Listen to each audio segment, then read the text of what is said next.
Your nightmare fuel, the ghostly ghouls of Vox Friend's mouth, here to shred your sanity and burn out what's left of your synapses. We are 665.66 UHMR Chemrat Radio, coming to you live tonight from Old Night in Armageddon Memorial Park. And I can't think of a better place to be as rampaging killer servitors are loose all over the Underhive after the Corsic Del thermal plant lost 6 heat sinks overnight. Mechanicum officials claim the sinks ruptured due to this week's heat wave, with the excess heat causing the servitors to go rampant. Only in a hive city choked on all sides by ice could the cog boys mess up bad enough to cause a heat wave. But at least the sight lines from the top of this old rusted hulk boost the broadcast. The overlapping field of fire is a nice plus too. The Sanitaros Magos Adept hasn't shown up to Fusion Blast the Depository Excretia. There's a line the length of a battle barge. I'm worried we may have a very messy riot brewing. That was perfect. I try not to break character during these, but that's like, you just wrote like the perfect bullshit Latin sentence. I was just like, how do I say that like the one toilet isn't working? Yeah, I love it. In 40K. And I was like, Depository Excretia sounds about right. Welcome to the slaughter. We are your graveyard shift for the overeager and overworked heroes.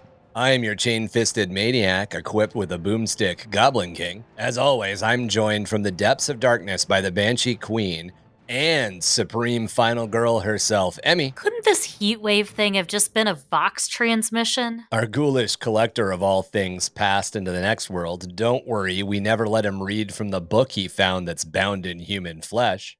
It's Chac. Remember, when you're an archaeologist, every day is Halloween. Wow. And our very own pestilent punisher, the nemesis of disarray, who can turn a mop handle into a stake blindfolded in under a minute. It's Drew. And my father was right. I should have joined the Mechanicum so I too could be a well-paid union Magos Sanitaros Adept. But sadly, that is not the direction in life I chose. It got pushed into the Navy, huh? That's right. Got to clean them decks for a while. And then, on that Imperium Navy pension, retire to the luxurious Underhive. Right. Oh, by the way, Old Night is not like old. It's not NIGHT. It's KNI, because there's literally an Old Night chassis in the middle of Armageddon Memorial Park. Oh, yeah. Is that what the kids do? They take their hoverboards, their hive boards, and they do like Ollie and Melon 1080s off the night chassis. Yep, and then they let us broadcast from the cockpit every once in a while. And they grind it. God, I can't wait for Tony Hawk's Underground 40,000. I like that the Knights. I love that flavor of that the Knights were originally just built for essentially for like general labor. Like they're like supposed to be like a sort of a universal construction machine. I love it because like they just like go around on the night worlds and like collect rent from the peasants. Yeah. Well, like eventually what happens is like they build everything and then rich people get bored and strap guns to basically bulldozers and then fight, for like honor and sport. Like, and we have that today. Like, well, what are those like? What is it called when Robot you just Wars? No, demolition parks. derbies. Yeah. And you can just like rent bulldozers like for corporate events. Oh. I really want to do that. Okay. Yeah. You want to encourage corporate killdozering. Got it. I have to point out that originally, the Knights were developed to herd dinosaurs. Oh. From the original lore. Yeah. I need that as a mural. Like, legit. Can you imagine a bunch of like knights gallant with like power fists and chain swords? Like, but also cowboy hats. And then one of them is taking off his sunglasses and turning another knight's head to look at the brontosaurus. Okay, the cowboy hats and sunglasses are killing the immersion. Once you add accessories, it's completely unbelievable. Okay. What kind of dinosaurs, Emmy? This is important. Oh, I was thinking... No, I'm thinking like Parasaurolophus. I'm thinking Okay. like Like the noisy hadrosaurs? dinosaurs. Hadrosaurs. Gotcha. Hadrosaurs. Yeah, I'm thinking hadrosaurs, Hmm. maybe some ceratopsians.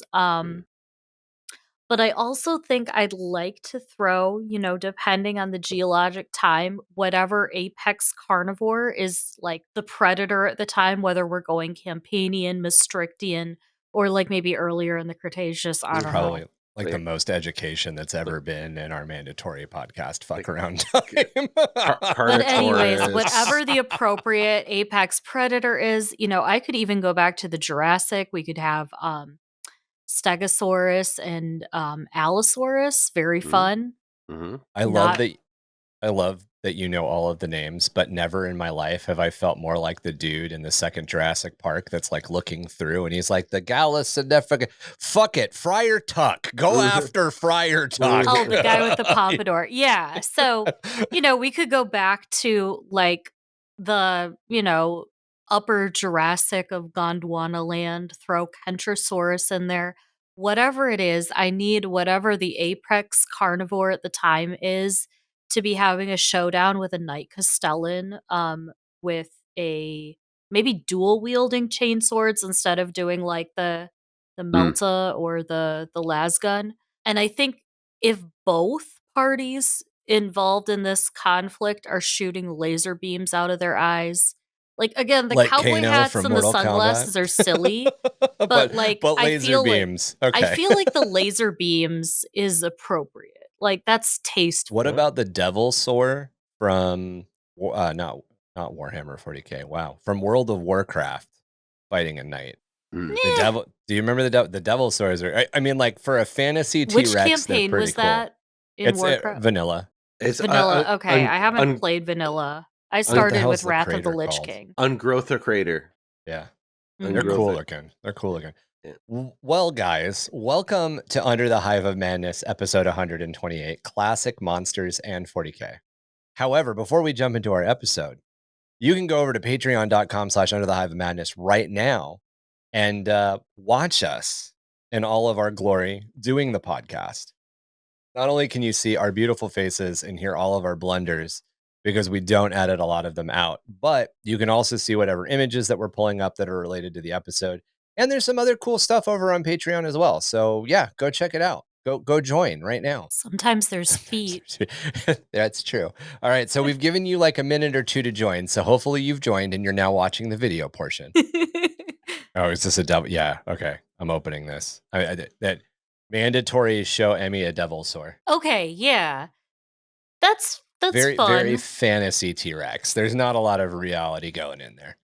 See, That's that's the thing though, is there's so many things that are like from like a physiology, from like a paleobiology standpoint. Like why would it have tusks like that? Why are its arms so beefy? Doesn't need that.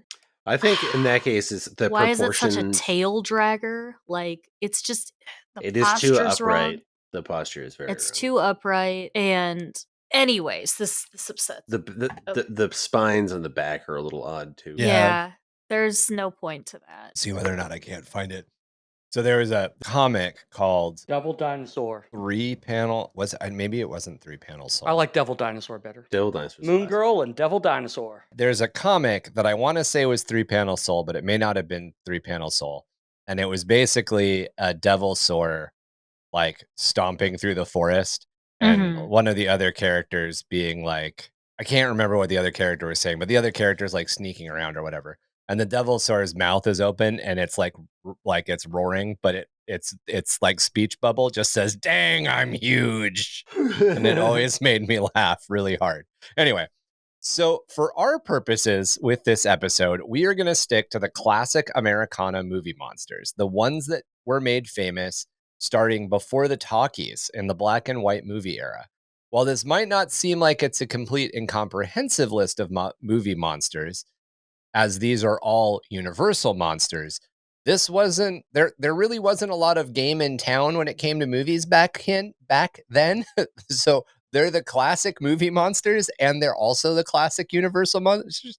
There weren't like 90 studios all competing for money, okay? There were like 4 studios that were like, we're going to make films where we hold up title cards about what's going on because there's no words yet.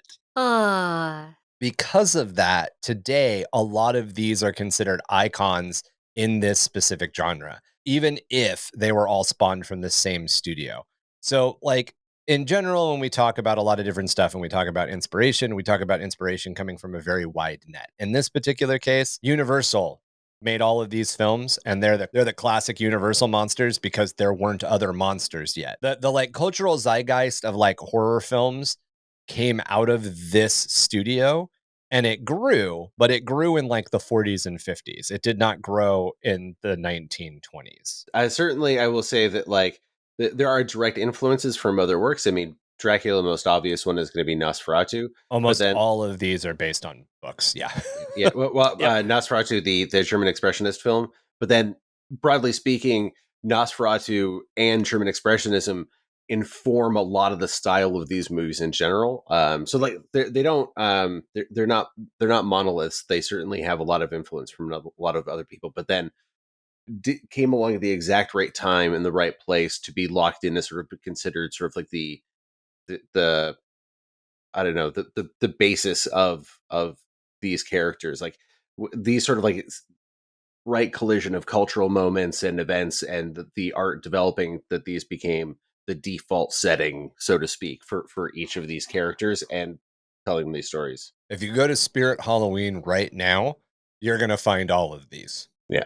Very quickly. Universal would also go on to build one of the earliest examples of a studio franchise, well before studio heads behind the ideas of like the Star Wars universe or the Marvel Cinematic Universe were even part of the industry. Honestly, probably before their parents were born. Well, maybe when their parents were born, but not when they were born. These are the great-great-grandparents of the modern interlocked studio franchise, and because of this, they have had a significant impact on contemporary pop culture. From remakes, movies from other studios, ill-fated rebooted franchises, popular horror tropes, television shows, and of course, the world of tabletop and video gaming. Not to mention their absolute domination as kings and queens of our favorite time of year, this season of spooky. And again, kind of like what Drew just said, and kind of like what I just said, you go into a Spirit Halloween store, you're going to see these guys. They're going to be up there. They're going to be ready and in your face. There's probably a costume for every single one of them. Mm-hmm. I almost dipped into this, but I tried to kind of hold off on becoming like a 2-hour long movie nerd thing. But the German expressionist film Nosferatu, most of the original copies in the time it was made, I understand that you can find them now, were destroyed. And they were destroyed because Bram Stoker did not authorize that making of the movie. And Universal bought the rights, which is why they made Dracula. So the film Nosferatu you're talking about, yeah, really, really complicated, really deep, rich story, really interesting things. I just kind of wanted to bring it because you brought it up, so I wanted to bring it up. But yeah. Okay, lead actor from that film was a man named Max Schreck. Who played the titular Nosferatu, Dracula, and by all accounts was a super weird guy, and may have, like, people considered him like a real life vampire. Like he was that kind of odd in terms of like how he behaved and acted with other people. It started in 1913 with the first horror story adaptation to a silent film. And as Drew brought up, most of these existed as either novellas, short stories, novels, magazine articles. None of the original films were written as films. This is not an era of original filmmaking. Right. And that first silent film was Dr. Jekyll and Mr. Hyde. It was 27 minutes long, and it was produced by IMP in New York City. A bit of movie history here. IMP would merge with several other studios to become Universal Manufacturing Company in late 1912. So while this first film was produced outside of the Universal label, it also still holds the rare distinction of being the first Universal monster in the franchise. Dr. Jekyll and Mr. Hyde, it's its own thing in a lot of ways. It's not very long. The story it's based on isn't very long. This would continue with The Hunchback of Notre Dame in 1923 and The Phantom of the Opera in 1925. All I could find on the first two films, that being Dr. Jekyll and Mr. Hyde, was that they were entirely silent. To be clear, when we say silent film, this doesn't mean that you're watching them in an isolation pod in complete silence. Yeah. as someone was often in the room that you were viewing it in, like playing a piano, or they may have had a couple of musicians playing an accompaniment. What we mean is that there was no sound or music made to be paired with the film. This changed, however, for the Phantom of the Opera. This was a sound film. And this means that the sound was recorded entirely separately from the movie's action and then synced up later when the movie was played back. So imagine they go through the entire process of making a movie, and then everybody goes home for like 3 months, and then they bring everybody back to a soundstage and they anime overdub the entire film, and then somebody has to get it exactly right and hit play on both things at the right time for it to sync. That was the early sound film genre. I love Now- modern editing Th- tools. this is This is Right? also known as the Italian filmmaking method. Yeah. The Italians continued this method of filmmaking well into like the 50s and the 60s. And there's a reason that it has its own like it's got its own name. You know, there's silent films, there's sound films. It's just like there's a bunch of different types of color film, which we'll kind of touch on a little bit later. Mhm. All of these are their own like genres, if you will, because as Drew said, they stuck for a certain amount of time in certain areas. Mhm. However, this apparently was awful, and the actor Lon Chaney absolutely hated his spoken performances in the Phantom of the Opera sound side, and he hated all of the syncing issues. So just to kind of like get in your mind, what we know nowadays doesn't exist yet. Now, oddly enough, also in 1925, there was a film released called Don Juan, and this became the first synchronized film with sound, including a recorded score and sound effects. Universal would release Dracula in 1931, which also has an interesting story in this like kind of in between area, because a lot of the shots that they use came from a silent film called The Stormbreaker, which had to be sped up to 24 frames per second because 24 frames per second is set by the basis of syncing sound to film. So the 24 frames a second thing that is very common nowadays comes from this film, the way the film was made for this film, and the fact that that was how they figured out, oh, okay, this is the speed the film needs to move at so that we can have sound in it. So if you go back and watch the original 1931 Dracula film, there's this entire sequence on a boat that feels like jerky and herky and like almost like sped up stop motion. And it's not, it's literally just that's from a silent film and the frame rate was different. So they've got two competing frame rates in the film. And remember, at this time, they didn't mechanically advance the film in the camera. Yeah. The camera operator had to crank it at a set speed. And if he didn't, you'd get variations in the speed of the film because it was literally, you've seen the pictures in the movies of, the hand crank.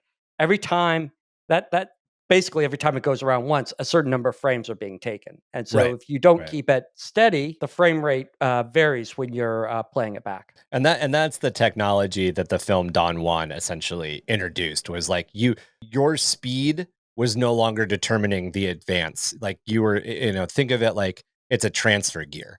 Yeah. So you can go like on a bike, like on a speeded bike, you can pedal super fast and you're going to move at the same rate if you pedal super slow, essentially. The clapboard that you would always see, that's to sync the sound with the film, because you get the snap when it goes together, and visually you see when it closed, and you could sync those two. Yeah, as someone who's done that for a living for a while, it's a big part of their job. Yeah, and clackers didn't go away. No, like clackers did not go away until the films I was making in the 2010s. We used clackers to sync sound. We still do. Yeah, I mean, we kind of stopped. It's a good fail safe in case the sound and the video gets off sync, even with digital stuff. Modern mirrorless cameras don't have as many issues as like the first 4K cameras have, for instance. When you get back into the professional environment, you are not recording sync sound onto your red 8K camera. Yeah. You are recording that onto a separate recording device, a separate very high res, and there is literally the clapper actually has, in addition to it, has built into it sensors Yeah, it's got electronics in it. and Bluetooth, and like But- there's a time code, and that is being sunk to all the devices, and then it gets put together. We're not doing it because we're all using 4K cameras that are digitally synced to our audio. Yeah. So Dracula, as Drew brought up earlier, was actually like a remake of the film Nosferatu, and it was a huge gamble. Universal basically had to make the deal and buy all of the rights before they can make the film. And this is all because of the controversy surrounding the original movie, which was Nosferatu. However, Dracula ended up being a massive success, and Universal kept adapting horror novellas and novels into what was becoming an interconnected franchise. So none of these first couple of films were meant to interconnect to each other. No. The interconnection and the franchising came at the fact that like people loved this stuff, and people were like, what if Frankenstein met Dracula? That's great. Let's make a movie. Okay, so straight up, since we're talking about Dracula right now, Mhm. I think one of the reasons why I wanted to talk about this was the parallels to Warhammer 40,000. And so, in the case of Mephiston the Red, right, he's been heavily Dracula coded from day one. Like at times they've incorporated some of the design work from the Bram Stoker's Dracula film starring Gary Oldman from many years ago. Like that red armor with the muscle striations on it. Like Yep. Mephiston even has that incorporated into it. He's got the big cloak. You know, like he's had the fangs in past iterations as well. So like, yeah, I think it's what I think that's the most obvious one-to-one out of all of these ones that we're talking about. I think just Oh yeah, 100%. 100%. So about 35 years ago, or maybe even longer, when they did the first Mephiston model for the old Games Workshop, like like we're talking like just would be beginning of second edition, I guess. Somebody just said, we'll just have a space Dracula too, I guess. That would be cool. Yeah. Somebody sculpted one up, like Dracula's cool. Why don't we just make him a space marine? And to get into the next film we're going to talk about, Frankenstein, if you've played Space Marine 2, there's that first sequence where Titus gets up from the cot after going across the Rubicon, and he is essentially, it is very obvious his entire body was cut open, shoved full of new things, and then stitched back together. He's got almost like grid pattern scars across his body. If you want an analogy to Frankenstein, like without digging too deep, right there. Yeah. Frankenstein's monster, Ryan. Frankenstein's monster. Okay, so we're going to say Frankenstein for the monster for the rest of it for two reasons. The first reason is technically Frankenstein's monster being in the time it was written and being how it was done, and the fact that Frankenstein treats his monster as his child would be Alfred Frankenstein, making Frankenstein's monster a Frankenstein, because Frankenstein, the doctor's name, was Victor Frankenstein. Frankenstein? Yes, I am a Frankenstein, not a Frankenstein. And the second reason we're going to do it is because at this point in culture, pretty much everybody just calls the monster Frankenstein. And as to where I kind of agree, I can see both sides of the argument. But like, yes, whatever the monster's name actually was, like Adam. like Bill Adam. It's Adam. Okay. He's still Adam Frankenstein, so he's still technically Frankenstein. Yeah, but like I think the reason why all of this happens is because when you think of Frankenstein, especially like when you hear the word Frankenstein and you think in the context of Universal monsters, you think of just that big green head, right? Yeah. The Boris Karloff squared off face, Boris Karloff as and Frankenstein. just the big letters of Frankenstein underneath it. That has been a movie poster that has been around and an image that has been around and in the zeitgeist for like what were we saying, like 1932, no, like 31. almost 100 years. Like we're approaching 100 years. We're not too far from that. So like that's wild, So Frankenstein, which came out in 1931, was followed by The Mummy in 1932, and then The Invisible Man in 1933, and then Bride of Frankenstein in 1935.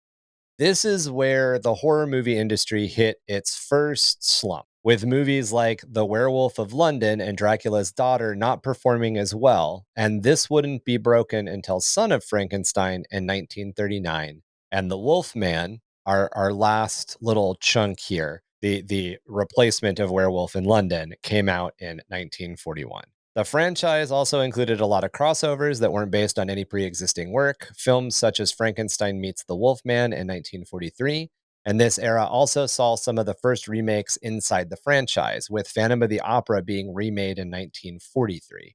They then moved into the horror comedy era with the trio of Abbott and Costello meets titles. Basically, Abbott and Costello met the grand three, Dracula, Frankenstein, and the Wolfman. This classic era would close out with Creature from the Black Lagoon in 1954, Revenge of the Creature in 1955, and The Creature Walks Among Us in 1956. So I have to say that the only one of these, and I don't know when I saw it, how old I was when I saw it, but the only one of these that actually, or what order I saw these in, but the only one that actually scared me was The Creature from the Black Lagoon. Yeah, Creature from the Black Lagoon is like legitimately, like even now, even going into it, knowing there's legitimately some like, what the fuck sequences in it. Last note on this classic era. We didn't cover every film here, and any movie that was a success pretty much got a sequel in the vein of Bride of Frankenstein. Yeah. Movies like She-Wolf of London and The Invisible Woman being standout examples. The same basic monster concept, it's gender swapped, with the movie often serving as either a direct sequel or as the threequel in whatever story they were telling. Or a romantic thing. Essentially, there was a big movement at the time where every monster had to have a love interest. Everybody at a certain point had to have a love interest. Well, yes, because you didn't want them to be homosexuals. God, you imagine? Why do you think there became a Batwoman and a Batgirl? Hey, why do you think they leaked the Frankenstein, Bride of Frankenstein wedding night sex tape? I was gonna say the reason they had to do it with Batman was because of the ambiguously gay duo that was Batman and Robin. Well, yeah, but- they they're slept real together in the gay. same bed. yeah. Oh yeah. And by the way, for those of you listening, there was an old Saturday Night Live like serialized cartoon called The Ambiguously Gay Duo, which is pretty fucking funny. I'm pretty sure that was written by one of the Kids in the Hall guys too. Speaking of our great white Canadian northern neighbors. I don't know. We weren't really speaking of them, but I like to bring up the Kids in the Hall. I mean, like more than just. I mean, like they're quote unquote hometown heroes. Like they're from Toronto. Like I know a bunch of people that have worked with them. If anyone has ever seen like there's like the stage sketches, and then there's like the actual ones that were like shot and edited. There's like more like traditional filmmaking.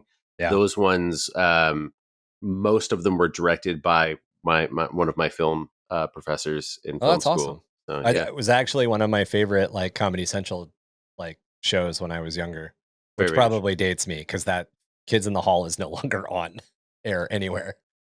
So that leaves us with most of our cast of classic monsters. Well, almost, as we've got two additionals that are coming in from the sidelines.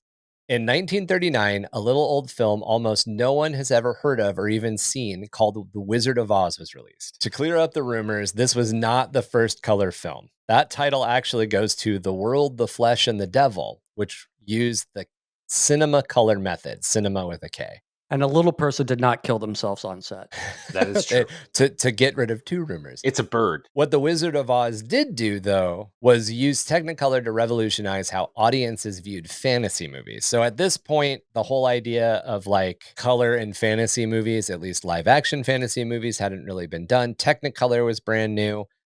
Technically, the film that came out before Wizard of Oz that also was in full color in a fantasy movie was Snow White, which came out in 1937.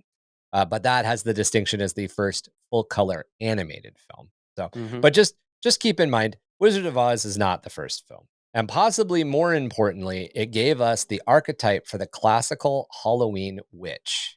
To be fair, many other films have witches and they follow the same pattern.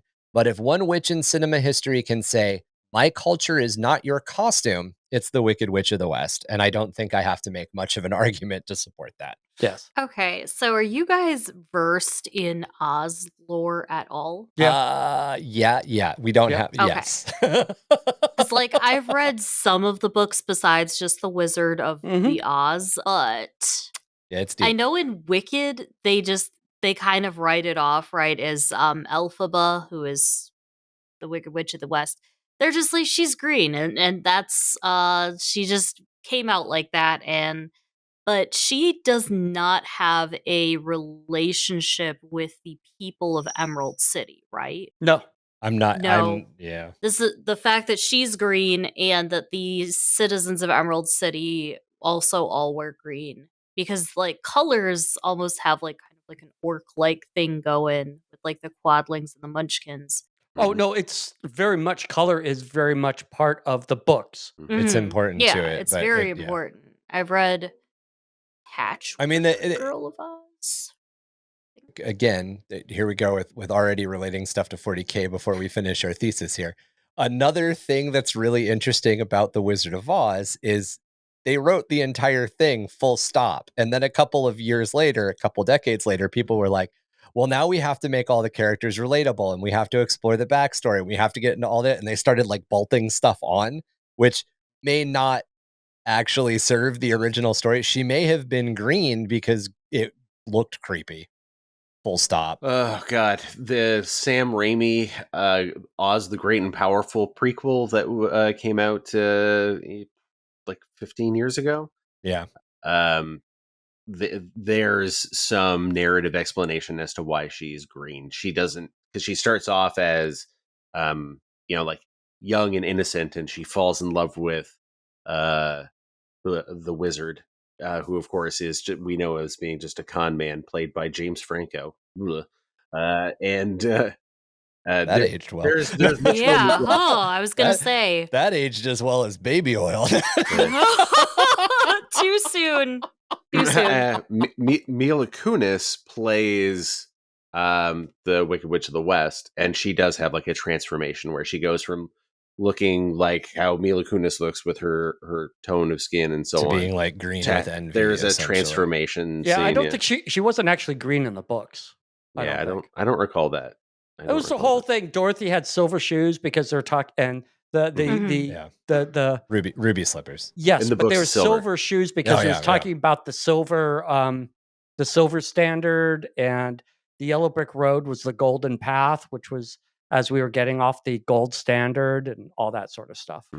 And also, in the film, in the original film, right? They do, the wizard just kind of appears as this like man, like a face. Giant face. Yeah. But in the book, the wizard can take the shape of whatever is kind of like terrifying to the person who views it. In fact, Yeah.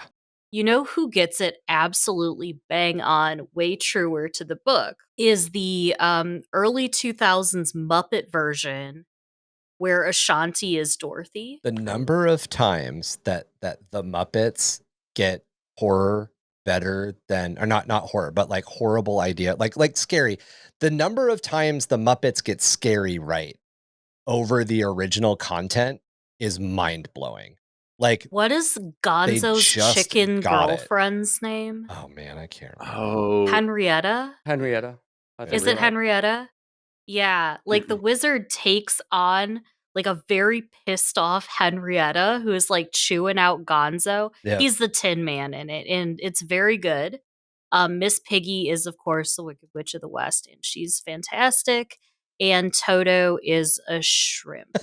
And if you haven't seen it, and Ashanti wrote an original song called "Get Me Out of Kansas" for the film. It's very awesome. good. I love all the Muppet stuff. I have not seen this one. I'll have to look it up. But I genuinely love all the Muppets. And like again, like I was being serious. The number of times that the Muppets get scary right, or like existential fear right, is horrified ridiculous. When I was a kid, of the way that they do Ghost of Christmas Future and the Muppet Christmas Carol freaked me out. And as a kid watching the Muppet Frog Prince, when they throw Kermit in the dungeon and the dungeon monster is Sweetums, holy shit. Oh yeah, no, they do it great. Oh, so good. The last edition is from the movie Them, which was released in 1954 by Warner Brothers. And this is the granddaddy of giant insect monster movies. And it also has the distinction of being one of the first of the 1950s nuclear monster movie craze. Realize this came out right after testing in White Sands. So, the nukes made the giant ants, and now the giant ants are going to destroy LA. It's interesting because it's the same year that Godzilla came out in Yes, Japan. it was very, very. We went giant insects, and Japan went giant lizard. And there's actually like there's another huge movie conversation here because this is also around the time that Superman became really popular. So there's this like Americans essentially kind of embraced nuclear stuff. So characters like Superman. This is the Watchmen makes fun of this with Dr. Manhattan, but that sort of idea that like Superman's super powerful because he was super nuclear, and like Japan was like, oh no, a giant monster that destroys our cities. Like there was very different reactions depending on what side of the ocean you were on. This movie, Them, was actually intended to be a full color 3D film, but the producers felt that the color grading looked wrong, which is how we got our classic black and white giant ants film. Now, one of the cool things is there actually is a sequence, and you can kind of still find it. I want to say if you're really good at using YouTube, you can probably find it. But there's a couple of other places. There is a opening sequence where two soldiers shoot flamethrowers directly at the camera in 3D, and it looks pretty cool. Now you've got to wear red and blue glass. Yeah. Like you have to go through a whole rigmarole to see it, but it's still pretty cool. While this isn't the film that introduced the now famous Wilhelm scream, this might be the one that most people think of as introducing the Wilhelm scream. The Wilhelm scream actually came from a film just about 6 months before, and I totally forgot the name of it. And this also has some very decent practical mechanical giant ants. I want to say it was like a safari film or something like that. Yeah, and it only happens once in that film. Yeah. As to where most films that use the Wilhelm scream, it's more than one play. And the Wilhelm scream is still used to this day in films. Yeah. You have probably heard it thousands of times. Yeah. Every time somebody falls off a building. Yep. The 1951 film Distant Drums. I think it's a Western. Yeah. No, so was it a Western or was it set in Africa? It's the Explorer. It's pulp exploration film. It's a Western. It's like a pulp Western movie. Yep. So here is our classic monster breakdown. Our heavy hitters, the OGs, if you will. Dr. Jekyll and Mr. Hyde, Phantom of the Opera, Dracula, who we've already linked to somebody, Frankenstein, who we've already also linked to somebody, the Mummy, the Invisible Man, the Wolfman, Creature from the Black Lagoon, the Witch, and I didn't say Wicked Witch of the West, we're just saying the Witch, and giant insects. Although the Hunchback is considered to be a monster by the classical era, the concept has largely moved more into the realm of modern folk hero. The trope of the evil hunchbacked assistant has lost a lot of its steam ever since Mel Brooks, Gene Wilder, and Marty Feldman took the piss out of it in Young Frankenstein in 1974. Didn't help that Disney did a movie. Yes. But I would say the destigmatization of a hunchback as evil comes from Young Frankenstein. Wasn't the hunch on the other side? And Marty Feldman is like, what do you mean? What hunch? What hump? Yeah, exactly. They totally play with it and take the piss out of it. Now, to hit the Warhammer side, we must look at the roots of Games Workshop and Citadel Miniatures. As we've covered in depth in the past, Games Workshop was founded in 1975 as a wooden board game company. They actually started off producing backgammon, Mancala, Nine Man's Morris, and Go. However, they soon moved into importing, licensing, and printing the role-playing game Dungeons & Dragons and other role-playing games for the UK market. They originally launched a newsletter publication called Owl and Weasel in 1975. I love that. But this would be replaced by White Dwarf in 1977. Then in 1978, Games Workshop would co-found Citadel Miniatures with Brian Ansell coming on board to be the lead sculptor, which was announced in White Dwarf number 11. By this point, Games Workshop was growing thanks to the sales of role-playing materials and books, while Citadel became a natural extension to fill in the other role in that niche, minis. Essentially, here's the unspoken thing. Citadel was Games Workshop's response to being unable to make the miniatures they wanted to match the product line they were publishing. They wanted that extra money. Yeah. Keep in mind, at this point, Games Workshop is technically a publishing house, making the majority of its money selling role-playing books. So the reason that in this era, when we talk basically pre-90s, we'll often say Games Workshop or Citadel Miniatures specifically, and we mean two interlinked but separate companies. They had separate strategies, everything. And Chac and I get real deep into it in a couple of our Origins episodes. Games Workshop would briefly flirt with the idea of merging with TSR, Gary Gygax's company, which owned Dungeons & Dragons. But by 1991, following Tom Kirby and Brian Enzel buying out the other two founders, Livingston and Jackson, for a measly, tiny amount of 10 million pounds sterling, Citadel Miniatures and Games Workshop became officially the same company. 10 million pounds in 1991. If somebody wants to look up what that I'm doing means that right now. today, this company would focus on the war games Warhammer Fantasy Battle and Warhammer 40K, which were the two most profitable properties. Weird side note, Games Workshop is the only company that has ever actually held the license to make Lord of the Rings miniatures and games. This is something that they have leased out, but still they've always controlled it. They have had the license to essentially make Lord of the Rings toys and games ever since they since the 70s. It's them. They're the only people that can. It's about $26 million. Okay, that's not as bad. I thought it was going to be more, but still, that's a lot of fucking money. Yeah.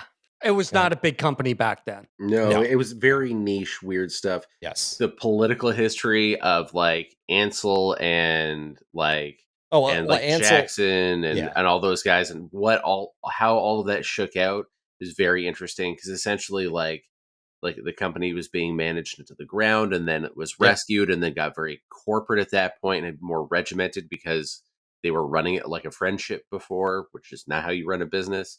You know, like the history of GW itself we'll dive deep into one day and because it's some like true crime shit, man. It's some real sordid stuff. It gets wild. Yeah.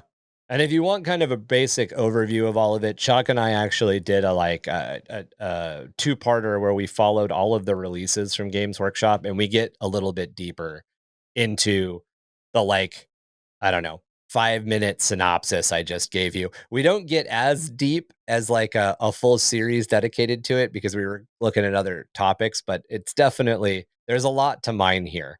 And we talked about games you've never heard of. Yeah. Oh, yeah. Yeah. We talk about a lot of titles that us old guys remember.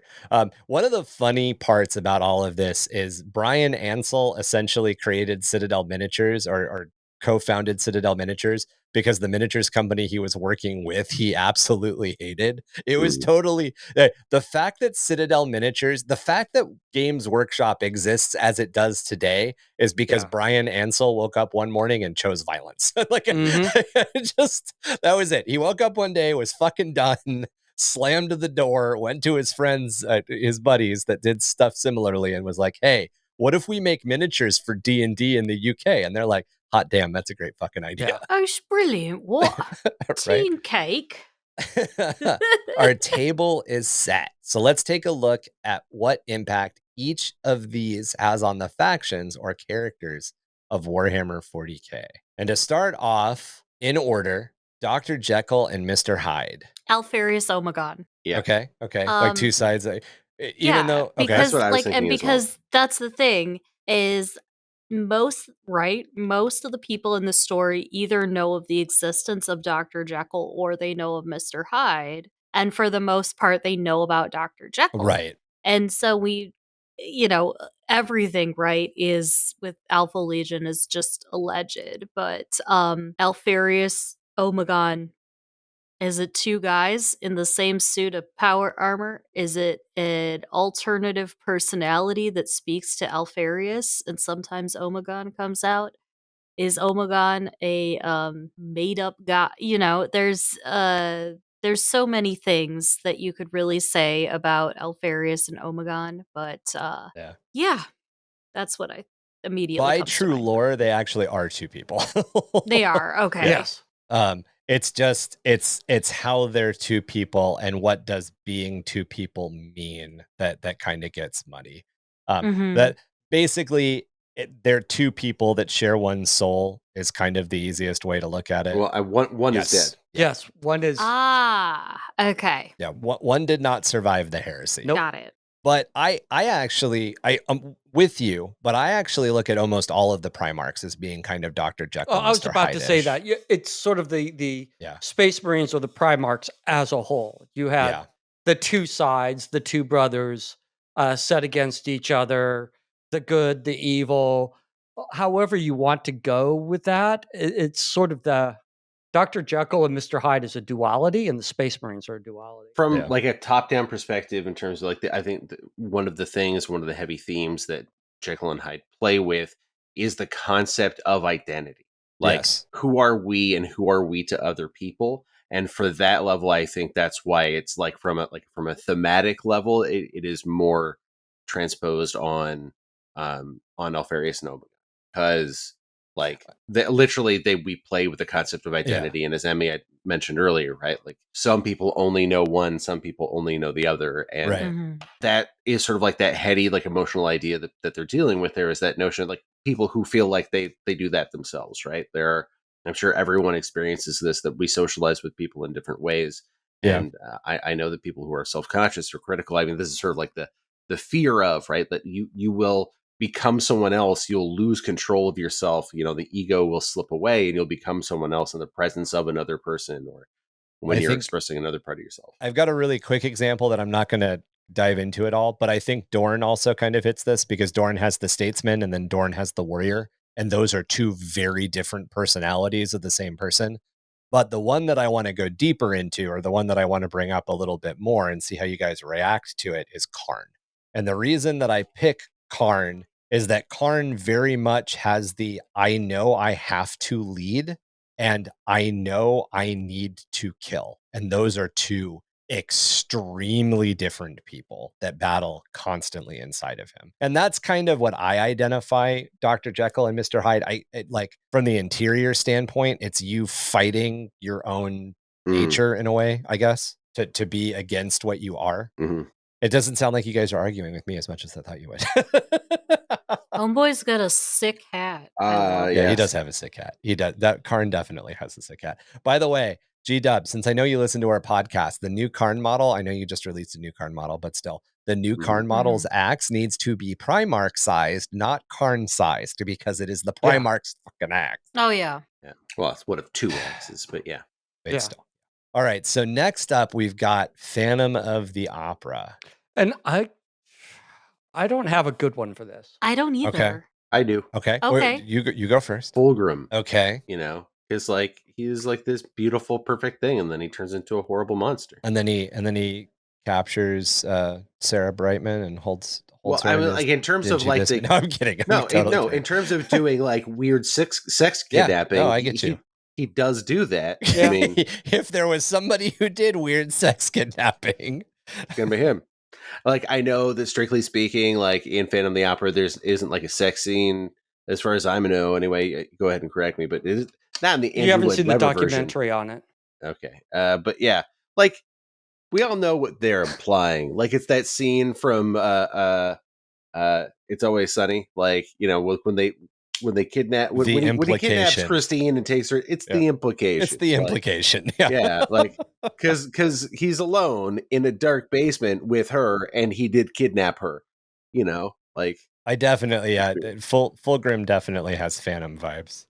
I was actually thinking, and I'm taking this. So a lot of the Phantom stories that cling around theaters and opera houses and other things always kind of deal with somebody who like committed suicide on set, or somebody who died on set for some other reason. That's true. Light man falls in the rigging and gets strangled to death or whatever, and then their ghost is constantly haunting the area. So this is actually where I would go with the auto seance of the Inquisition in 40K. So an auto seance, or the ritual of doing an auto seance, is when an Inquisitor can essentially tap into their low level or their high level, depending on who they are, psychic ability to kind of touch the residual haunting of an area. So a residual haunting is what happens when an area plays out a murder over and over and over, or a tragedy over and over and over again. So a residual haunting is a haunting that doesn't interact with somebody, or doesn't interact with you directly, because essentially, like, it's just going about its business. So if you're, come across a haunted train track and there's just like a night watchman that walks down and disappears and walks down and disappears and walks down and disappears, but even if you get in its way, it just walks down and disappears, that's a residual haunting. So Inquisitors can use an auto seance to touch an object or an area and see everything that's happened in that object or to that object and area to a certain extent over a certain amount of time. And obviously, because they're tapping in and like seeing like the warp overlay, they're looking at the soul overlay of the material universe. The more information and the longer they do it, the more dangerous it can become.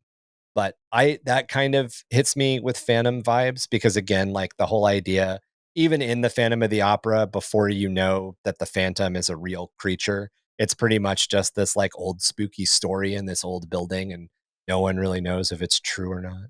So that would be my thing for it. That's a very small picture, Chuck. Sorry, you didn't have to put that up, but that was the tamest thing I could find under Phantom of the Opera Rule 34. Do not Google that. Okay, listeners, do not Google Phantom of the Opera Rule 34. Alexa, do not know. So, Phantom of the, obviously the Andrew Lloyd Webber version brings in a lot of sex appeal. The original stage play, the people that were involved with the original stage play, and the sex appeal that they have. And the Phantom of the Opera, as far as a musical opera goes, it is not that old. If you're thinking of Sarah Brightman singing her heart out, that is a very recent version, a very recent retelling. It is not a 1913s retelling, essentially, or 1913s film. It is a retelling in the modern film era. But there is definitely a lot of like book talk, will they, won't they, that is steeped through that whole thing. That's all I'm saying. All right, so next up we've got Dracula. And Drew, you've already hit us with Mephiston. Yeah, I think that's the most obvious one in my mind. Okay. Well, there's also, of course, blood angels, flesh terrors. Sanguinius. There are so many vampire proxies in 40K. Just swing a cat, you'll hit one. I have lots of cats too. I mean, don't worry. Well, I mean, the other one I would say, though, if we want to go outside of the Imperium, are the Catan. Yeah, the star vampires. Yeah, and there are a couple of reasons why, and I think the first big one was they were looking for star vampire. They were looking to do parallels to what was at the time the Warhammer Fantasy Battle Army, which was the vampire counts. Yep. So, Mr. Von Karstein. Yeah, so if you're going to have, your legion of skeletal warriors led by a vampire, which is what the vampire counts looked like at the time, then you would have your Catan as your vampire count and your skeletal warriors. Yeah, that's probably the best one. Yeah, you hit that one on the head. And to be clear, the modern Catan are shards. They're not the actual Catan. Yeah. Actual Catan were babies. And when they started solar system spanning consciousnesses, they were massive. Yeah, and I don't think that whole idea of the War in Heaven and the Catan and all had been fully fleshed out in 3rd edition. No. Matter of fact, I've got the 3rd edition codex right here because I want to bring up something when we get to the Mummy.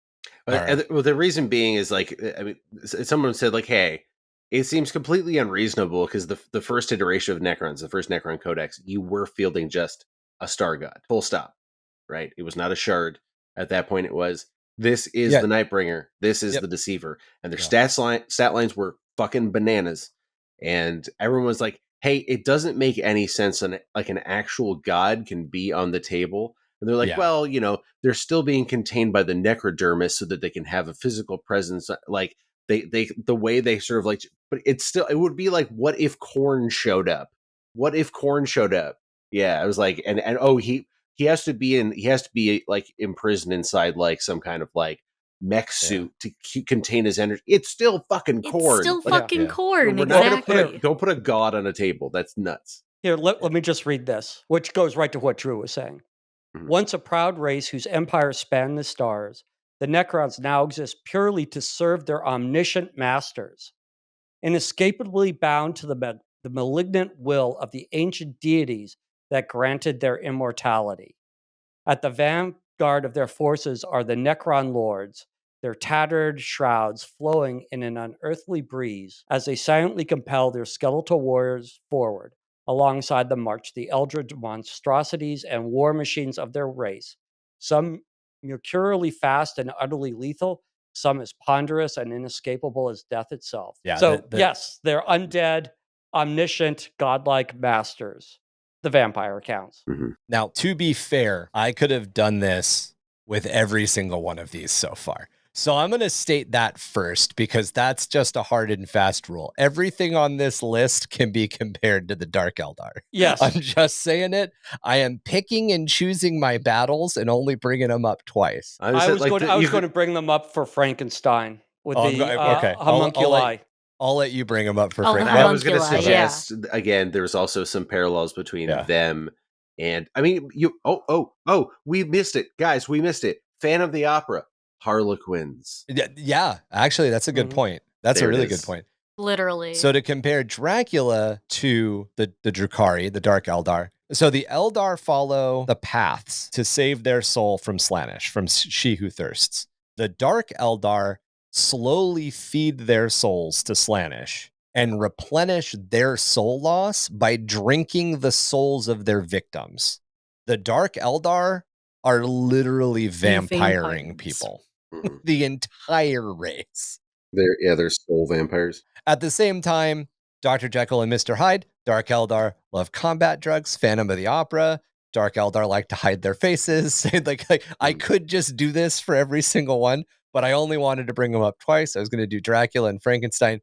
Chac might have me beat with Frankenstein. Speaking of that, let's jump into Frankenstein. So Chac, take it away with Frankenstein and our buddies here. Okay, so you have the flesh sculptors of the Dark Eldar. Are they actually the homunculi or the homunculi? The homunculi. They are the homunculi. They're the doctors. They're the ones that do all the technically the homunculi is what they make. Should be what they make. No, the homunculi is the name of the doctors. Yes, I know, but I said technically it should be what they make. Yeah. Just like Frankenstein. So they're famous for, turning you into a couch just because they like the way your skin feels.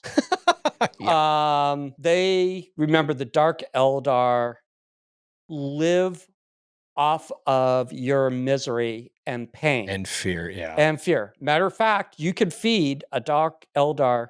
You can give them all the food and water you want, but if you don't give them somebody to torture or to be tortured near them, they will waste away and eventually die because Slaanesh is bleaching their soul away and they need to replenish it. But what the homunculi do is they physically transform beings without anesthesia so that they can feed off the pain and suffering and fear.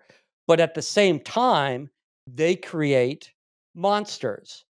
So for their own amusement, one of the ones from the I keep on bringing up Chris Wright because he's one of my favorite authors right now. But you have a scene where they're in Camera and in a Colosseum, and I always forget the orc hero's name. But anyway, they drop down his genetically modified buddy to fight him that the homunculi have modified, like giving claws and that they make warriors out of other species called grotesques. Yeah. Which are essentially Frankenstein's. Like they're 100% Frankenstein's monsters. Like multiple people cut up and pieced back together to become a fighting machine. Yeah. One of my favorite grotesque stories is the Dark Eldar. The Tower losing a battle really, really badly against the Tyranids. And Vect shows up. One of the leaders of the Dark Eldar shows up. And basically the Tau, being the Tower, like, oh, thank goodness the Eldar are here. No distinction in their minds. Thank goodness an elder race that knows how to do shit is here. And they basically make a deal with Vect. And the deal is Vect's forces will come help the Tau in this engagement. But in payment, the Tau need to give Vect 99 Tau fire warriors to essentially like cross-culturally exchange. You send us your warriors, we'll train them in our ways, we'll help you in this fight. So 99 fire warriors have to go be foreign exchange students. Some time goes by, the Tau kind of have moved on. They're not really sure what came of those 99 warriors, but the Tau Empire is pretty big, so they probably came back, or they're probably on their way back. It's fine. No matter. The Tau come across the same group of Tyranids again and find themselves in the exact same imposition and reach out to Vect, and they're like, hey, we need help again. And Vect is like, no problem. Let me send you my new 99 warriors. And Vect literally sends the Tau 99 grotesques made out of the fire warriors that the Tau sent to the Dark Eldar. That's and we so will fucked up. right right and like again, the Tau follow a new battle doctrine where everything's ranged combat, and then of course like fire warrior Bob standing next to you is like and just rushes in with like cleavers and claws and rips something apart, and you're like, that dude was my neighbor. Yeah. We'll get deeper into that story, probably cover it in full when we talk about either the Dark Eldar or the Tau, but that's a thing that exists in the 40K universe. So, Yikes. So next up, unless you guys have a Frankenstein, if I'm stepping on toes. No. No, yes, I could have one, but I will save it for the mummy. Gotcha. A quick go, Drew. one I will say is the Fabius Bile always comes up in this with his he is very and everything. Yeah, and he's very like a Frankenstein himself, as in Victor Frankenstein. Like he is the guy who's doing the crazy experiments, and he wears a coat made out of human flesh because what else? It was the style at the time. It was the style at the time. So a question for you: if you were going to cast somebody to play Fabius, would it be James McAvoy? It's not a bad idea. He played Frankenstein in the Victor Frankenstein in the Radcliffe. Yeah. No, I think I would go with God, what's his name from Curb Your Enthusiasm? Oh my God. Okay. Yeah. I know exactly. I know who you're talking about. I don't know how I'm forgetting his name right now, but yeah. Oh. The lead from Curb Your Enthusiasm, the guy who the character from Seinfeld is based on. Larry David. Yeah, no, you're missing your shot with Danny DeVito. I was gonna say Willem Dafoe because I really need him to like break the fourth wall, look right at the camera, and go, I'm something of a scientist myself. Right. As he's like putting some like human remains together. I need it. As much as I will admit that the remake of Frankenstein, Victor Frankenstein, starring James McAvoy and Daniel Radcliffe, is not a great movie. If you ever want to see the opportunity to shoehorn a Space Marine into another IP, the way that they build their monster, they literally they're like, oh, we'll give him, he's going to be bigger, so he needs 2 hearts, he needs 2 sets of lungs. Like they literally map out building a Space Marine, and then they fucking do it. And then it loses its goddamn mind and murders everybody. It's probably one of the only sequences worth watching in the movie. But like literally, like they do from a practical effects standpoint, they do everything right. The face loses all of its humanity because of gigantism. Its body looks weird because of gigantism. Like for all practical purposes, the practical and makeup effects department on that movie made like a screen accurate Space Marine. And then they put it on screen, and then they had it murder a bunch of people with its hands. So, that's fun. I don't know how that segues into the Mummy, but we're on the Mummy. Necrons. Okay. Yeah, definitely Necrons. I feel like that passage that Chac read about the Dracula could very easily be the Necron passage as well. So at the time that this was happening, right? When I mentioned that they were transitioning or basically translating the Warhammer Fantasy Battles Undead Army, the vampire counts. These are the Tomb Kings. Yeah, these are the Tomb Kings. But also the Tomb Kings existed at the same time because they were, in fact, 2 major branches of undead at the time. Now we have 3. Yeah, and if you go back and you listen to Emmy and I's Under the Realms of Madness episodes, I want to say, I think it's the history part 2 and part 3, and then the Nagash specific episode. We actually talk about how all of the vampire counts come from Lamia, which is a part of not Neferati, Nahakara. Nakar, yep. Yeah, and Nahakara is where the Tomb Kings are from. So the Lamians, the vampire counts, are literally Tomb Kings who fled essentially to Warhammer Fantasy Battle Eastern Europe and set up a new kingdom. Right. So they are Tomb Kings. They're just Tomb Kings in a different biome. All right, so this is my tie-in. Obviously, they were space mummies, space skeletons. We all know that. I mean, that's what they look like. That's what they're designed on. Nowadays, they've got the pharaohs. They've got the whole Egyptian thing going. Now they're even more mummy than they used to be. Yeah. Doing it from the movies. Remember, the mummy always has his helper. He always has his Renfield that's mind controlled. It's not Renfield. That's Dracula. I know it's not. That's I'm using Renfield as a type, as an archetype. What's the mummy's? Sorry. Yeah, go ahead. But he's got the guy that's sort of like mind controlled, that's always helping him and all. Even in the Brandon Fraser mummy movies, he's got the same thing. Yeah. So this is no longer part of Necrons. This is no longer. This whole thing has been scrubbed from the lore.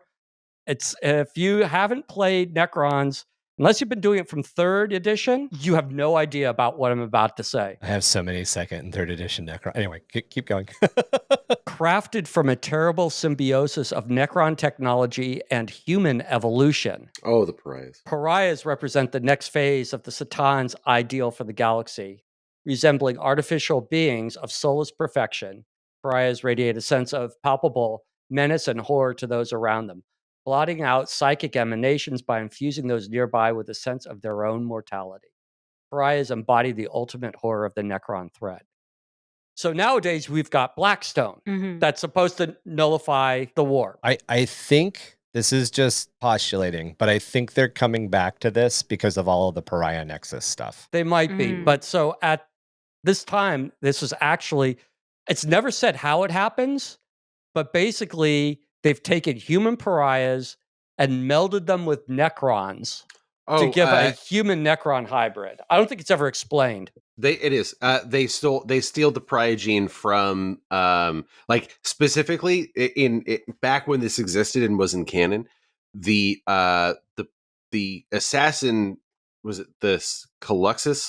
Yes, the Caluxus, the null assassin. They're the null assassin.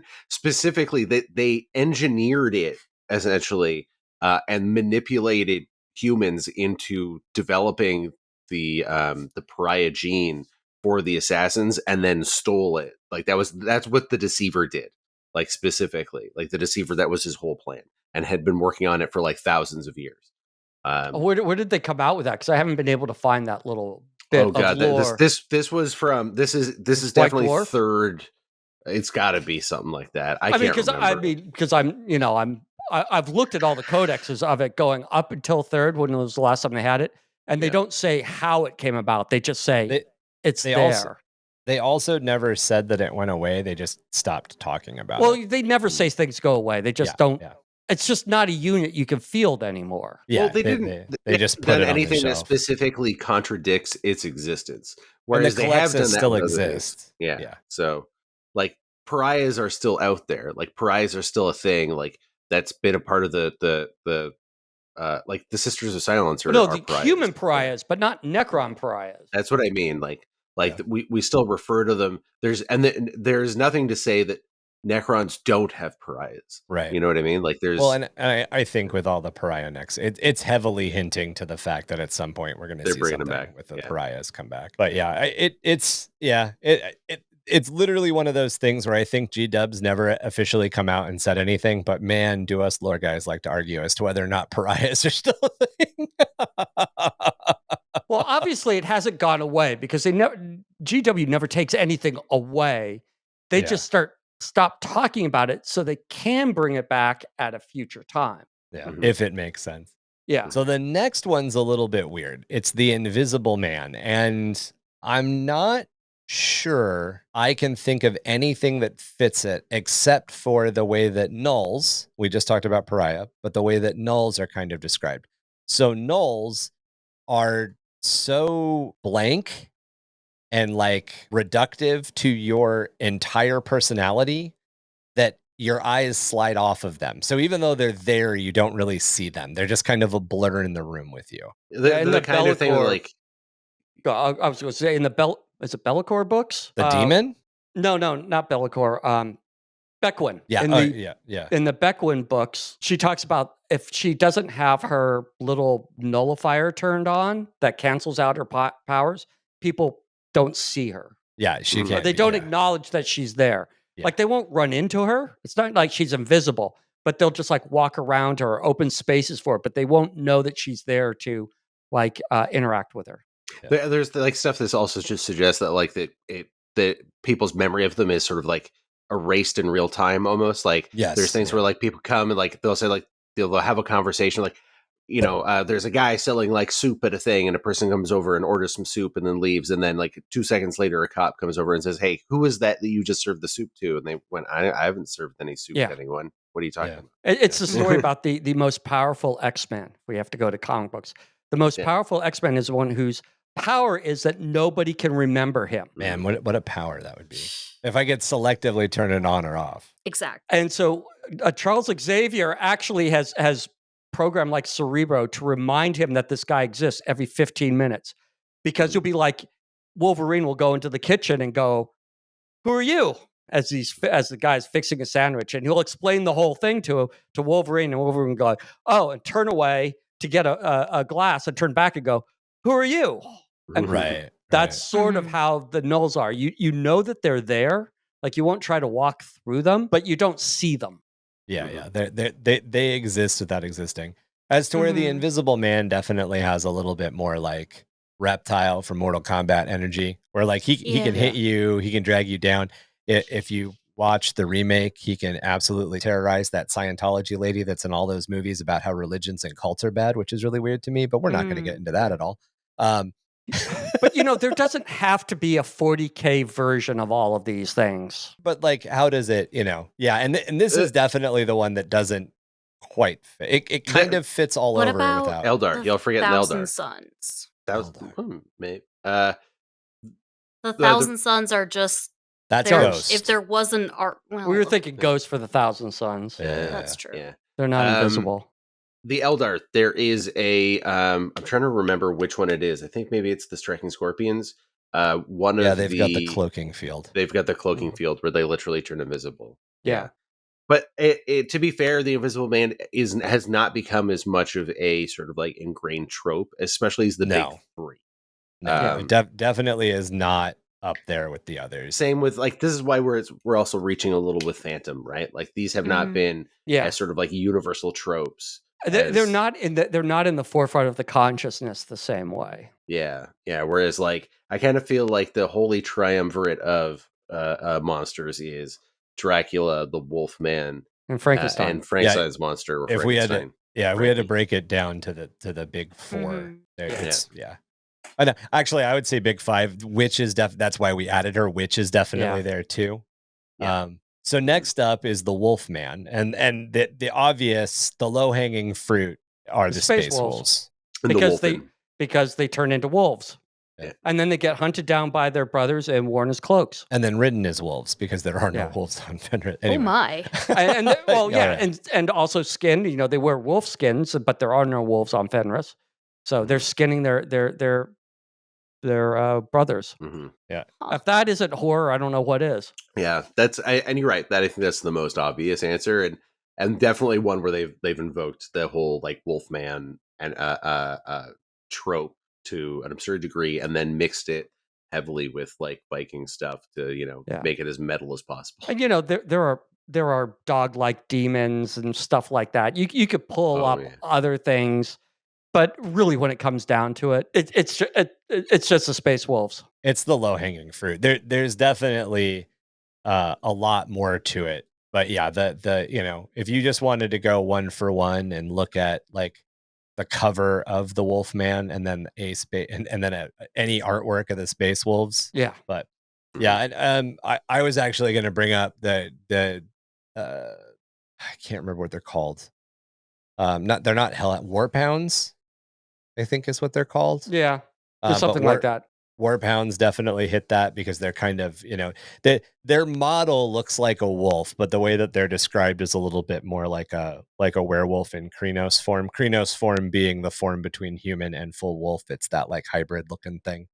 I could even go as far as it's like also feels like something the Dark Eldar would make. No, I was thinking the the Taos, the Beaky Groot? Boys. The Kroot. Yeah, the Kroot. The Kroot could also. I kind of saved them for a minute, but yeah, the Kroot could definitely fall in there too. There's they could transform. They can, blah blah blah. They Angron as well a little bit. Yeah, Angron a little bit as well. Yeah, definitely.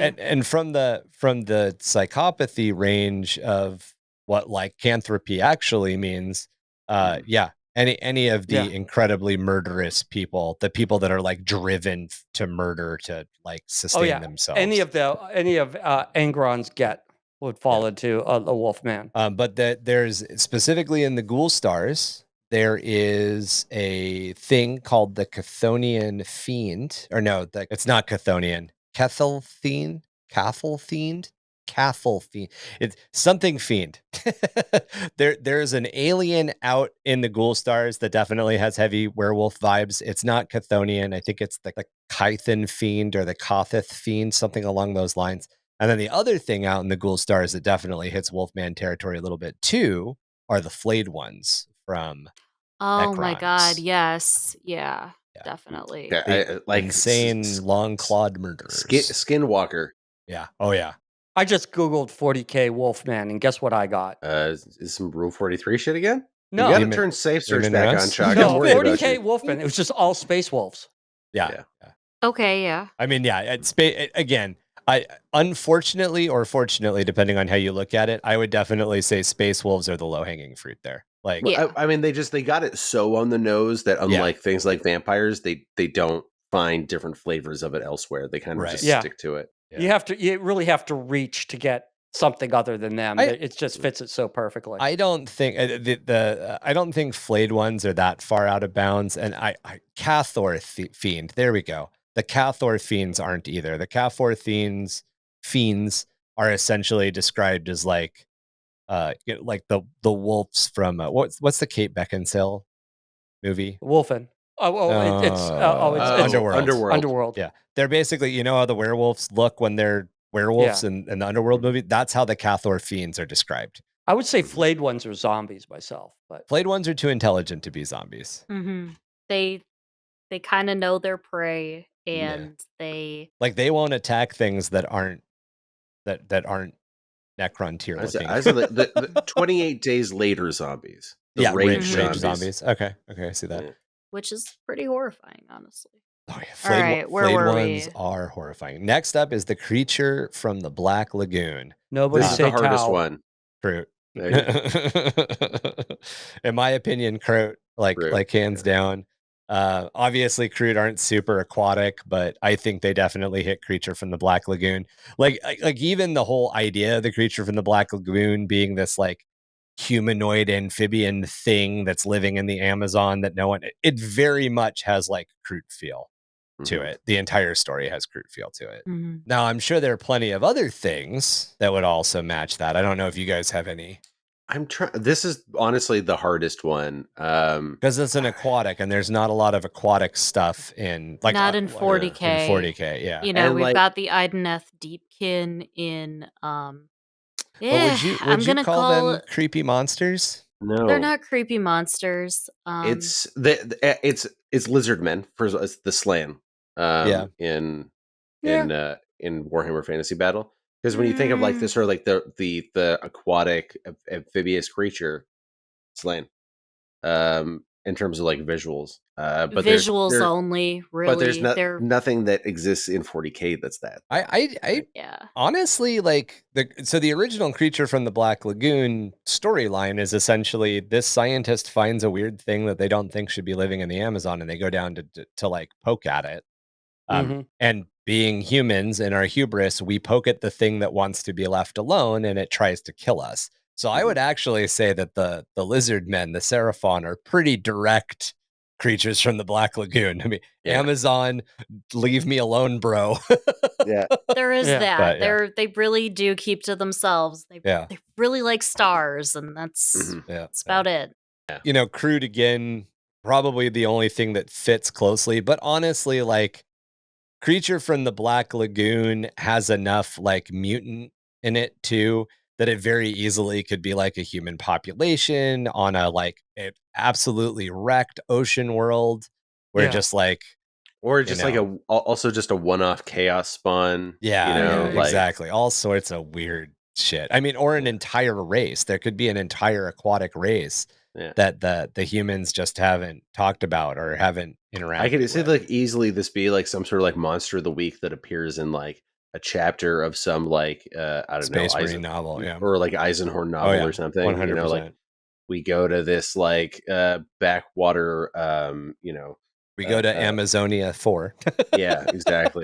Like this backwater research post, and it turns out that like at night people are going missing, and then why are they going missing? Because they're being kidnapped by a giant aquatic eel man named Trevor, who is being influenced by the chaos magics of Nurgle. I don't know.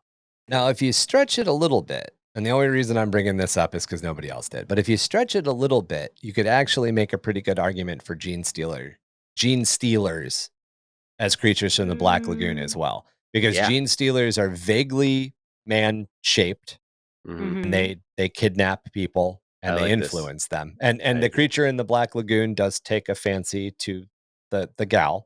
And does kidnap the gal to make... He kidnaps a lady, which is... to make the babies with her. Yeah, and gives her the special kiss and puts the eggs inside her. And the whole 9 yards. So there's definitely some gene stealer things there. Now, if we weren't... We are specifically not bringing up a 1979 movie made by Ridley Scott. However, if that movie had been brought up in our classic monsters, the gene stealer would go to a different monster, a very famous monster named the Xenomorph that the gene stealers are literally based on. But he's not on this list, so I think the Xenomorph has some creature from the Black Lagoon DNA in it. It does, right? It does, very much so. People being sent to investigate a strange thing.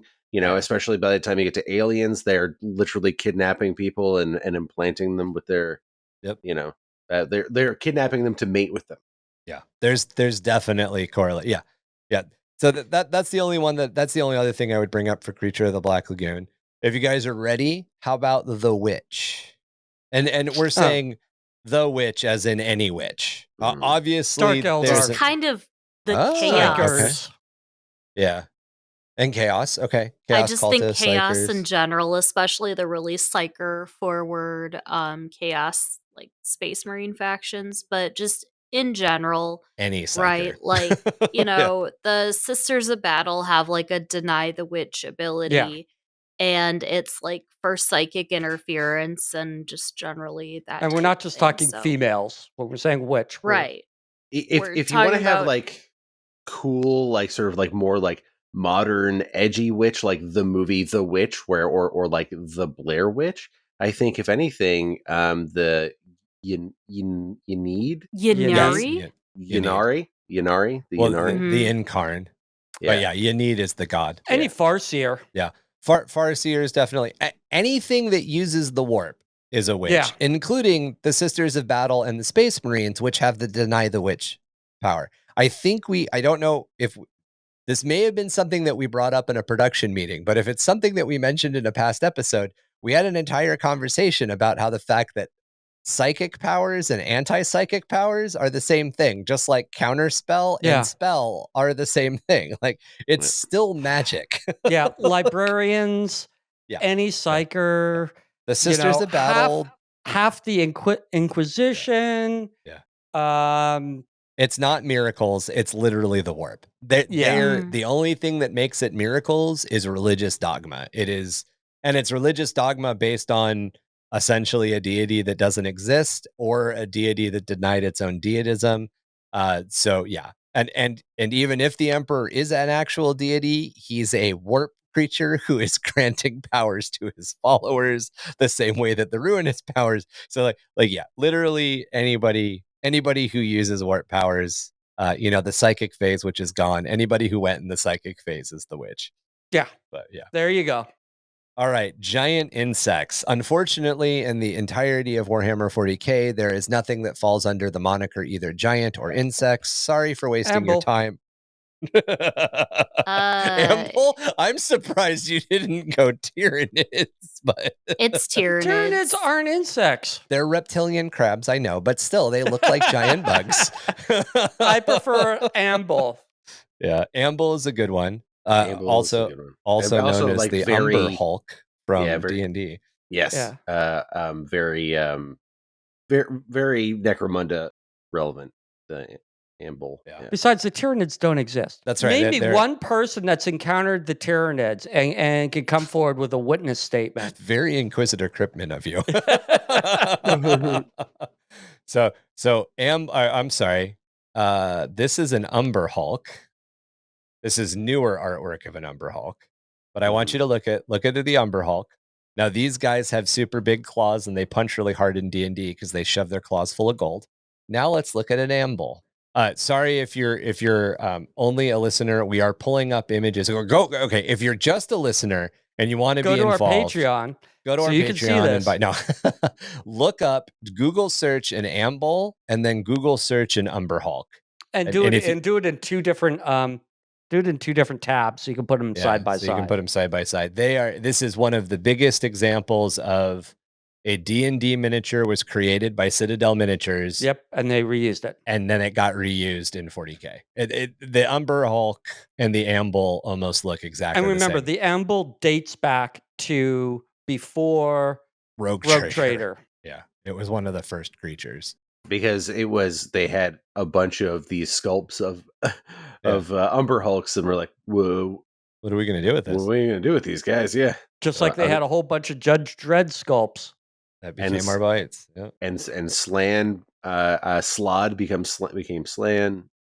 Let us know, listeners. You can contact us, and we'll give you a bunch of ways to do that. But let us know if you guys want us to do a comparing 40K critters to D&D critters, because there's a bunch. Like they would never do something as easy as like taking an orc and changing it into an orc. Yeah, that would be that's crazy talk. Or but yeah, the big giving an elf a space gun and saying it's an Eldar now. Yeah, the big right. Or if anybody remembers the Gandalf the Grey with the Thompson gun model that was made by Citadel. Oh yes. So yeah, giant insects.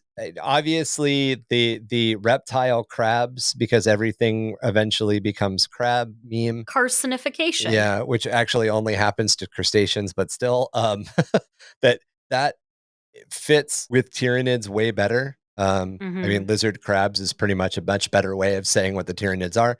But for anybody who has a spouse who absolutely hates and fears spiders, will attest to, their insect army is freaky and has lots of freaky critters in it. So the Tyranids are definitely also specifically more on the giant than insect side, but on the giant insect side. Of course, the Necrons have tomb spiders too. So yeah, that's true. They get to have a little bit of spiders. They have the scarabs. Yeah, definitely. But again, so the mummies. So honorable mention that we brought up in our production meeting that did not hit enough criteria to seem to make the list as far as classic movie monster crossover. Although you could make an argument of Phantom of the Opera is the Ghost. The Ghost is a classic monster. It kind of seems weird to say ghosts are in 40K and to try to draw any sort of parallelism there. But we have two examples. Emmy, you already brought up one, so why don't you take it away with Rubric the Rubric Marines, the Rubric Lads. Yep. So they're definitely ghost-like in their current state. You know, Ahriman fucked some things up. I know, he was trying to help, but ultimately really fucked some things up. So, the sorcerers are still guys, albeit chaos guys under all that power armor. But your standard Rubric Marines, because of the protection spell that Ahriman tried to cast, they're just, at this point, enchanted suits of armor, which, that's a ghost. That's some spectral energy. Well, and the couple that are still actual Marines, when they get physically killed, like the moment that they physically die, their soul becomes trapped in the armor because of the same spell, essentially. So as to where like because the first ones were just victims of the flesh change, right? Yes. Okay. Yeah.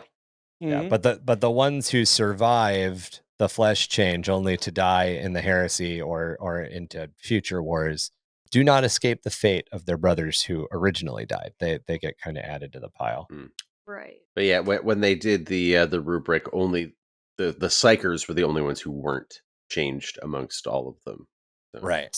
Yeah. Yeah. It was like the handful of like powerful Psykers, because they're all low level Psykers, which Yeah. you know. But yeah, essentially the members of the sorcerer class were like you know. The other thing that can definitely be tossed into this pretty easily, or it should be tossed into this pretty easily, comes from the Eldari. And the Eldari have wraith constructs, and wraith constructs are essentially a lot of people. Okay, so wraith constructs exist because dreadnoughts exist. They occupy the same space. However, because the lore for these two races is different, there's a really big difference between almost dying, not quite dying, and being medically put into a robot to fight forever, and actually dying and then having your soul summoned back into a construct specifically made so you could fight again. So as to where I would say that dreadnoughts are a little bit more Frankenstein, or possibly it reads more as, to me, the story of the golem, which is not included on this list. Because they definitely invoke some Jewish mysticism in terms of like the imagery and stuff for this, because there's runes on them and stuff like that, and they're made out of like a holy material, which is wraith bone. Like there's all that element to it. I think the obvious one we're missing here is the other wraith in Warhammer 40,000, the Canoptic Wraith, which is literally the ghost counterpart from the Vampire Count's army, right? It was because it's the Canoptic Wraith is one of the very first units that they came up with from the Necrons after they did when they went into the Codex, not when they were raiders, right? So we had like Warriors Lord, and then that's when and then shortly after that's when we added Wraith, and so on. So yeah, the Canoptic Wraiths, because the whole thing is they can phase too, right? They can phase through things, like a ghost. Yeah, because they can pocket dimension. They can like blink with pocket dimensions. Yeah, and it used to be like they just like move through solid matter, so they could go through walls and stuff like that.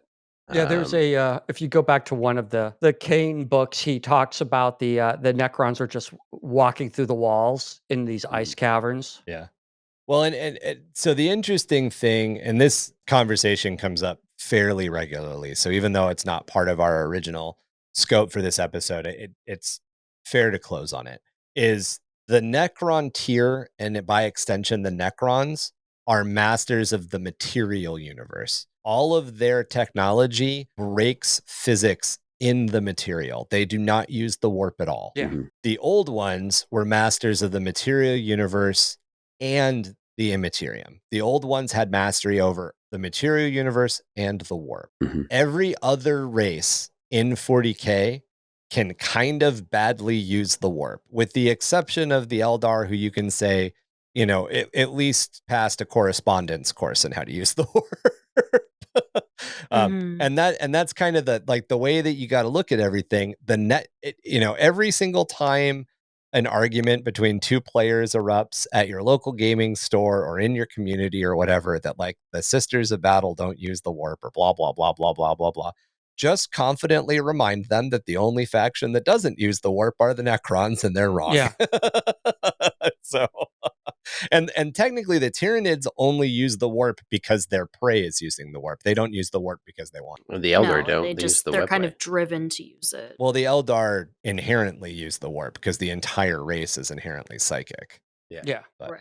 And the Eldar were so good at using the warp before their society fell that Eldar didn't die. Eldar went to the warp for a little bit of a vacation, and then they could be brought back.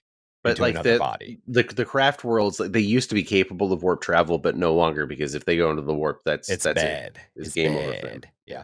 And they almost exclusively use the webway now. And then the other thing is that every craft world has an infinity circuit. Last little bit on ghosts. And when an Eldar is killed, so Eldar have little stones on their bodies. and that's called a soul stone. And when an Eldar dies in battle, and the reason they have multiple of them is because obviously if one gets shot by a bolter round, it's not going to function. But when an Eldar dies, their soul moves into one of those soul stones, and then their keepers, essentially the Farseers or the keepers of the dead, I can't, Wraith Seers might be there. I cannot remember their exact name. Shadow Seers? No. But there's a class of Eldar that essentially move across the battlefield and collect the soul stones, and then those are taken to the Infinity Circuit. The Infinity Circuit is essentially the Ghost Vault from Ghostbusters, but it's inside a craft world. And then the soul stones are linked with that, and the souls of the Eldar move into the Infinity Circuit, and then they kind of all merge into one consciousness. So when you call a Wraith forward to operate a Wraith construct, you're not necessarily getting Jim the Eldar. You're getting a collective distillments of Jims the Eldar. Yeah, you're getting this like Gestalt amalgam consciousness thing, which is why they don't refer to themselves as like he or him. They typically refer to themselves as collective pronouns and stuff like that. Yeah. Interesting. Okay. And in my Eldar Exodite lore, one of the reasons that my Eldar Exodites use Wraiths is because the craft world that crashed on their Exodite world, all of the Wraiths had to become active because the Infinity Circuit essentially merged with the World Tree. The World Tree being the Infinity Circuit on Exodite worlds. It's a whole thing. We'll probably get into it later. But that closes it out for our episode on the classic movie monsters and Warhammer 40K. We left out a lot of classic movie monsters. I know a lot of people would throw the slashers in there and other things. And those are definitely things we enjoy that stuff, and we'll definitely bring that up and talk about it later or in the future. We just really wanted to go with those classic monsters for this one and kind of give you guys a little bit of rundown of the history of cinema, a little bit of rundown of the history of 40K, and then kind of talk about where some of these ideas merge into 40K. And obviously, with everything we brought up, if you have an awesome idea and you want to write a creative short story, or you want to use it as part of your homebrew lore, that's why we do this. That's why we talk about these topics. Hopefully we inspired you. If you want to get into contact with us about this episode or the show itself, you can do that by reaching out at underthehiveofmadness@gmail.com. You can also join our growing community on Discord and become part of the conversation about existing lore, world building, gaming, and much more. You can find the podcast on Facebook, Instagram, TikTok, and YouTube, and check out our website underthehiveofmadness.com. Check out our link tree to find links to keep up with everyone in the cast's hobby progress and other projects. Help the podcast grow by liking and reviewing us wherever you get your podcast fix. Our home is on Spotify, but you can find us on Audible, Apple Podcast, CastBox, iHeartRadio, Radio Public, and more. As always, links and spellings can be found in our show notes. Support us through Patreon at www.patreon.com/underthehiveofmadness. Join a fantastic crew of hivers for access to extra content and a chance to snag some cool merch in our monthly giveaway. In every glass of Emperor's Wrath tequila, you can feel the will of the Emperor.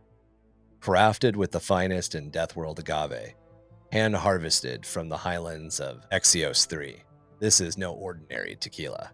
It's a celebration of strength, precision, and the relentless pursuit of perfection. Feel the smooth intensity as it awakens your senses, rich, bold, and unforgettable.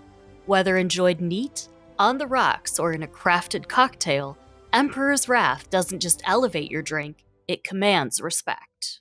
This isn't tequila for the faint of heart. Bulwark yourselves in the name of the Emperor, with a drink made for the bold, the fearless, and those who conquer every moment. Emperor's Wrath Tequila. Rule your Imperium, one sip at a time.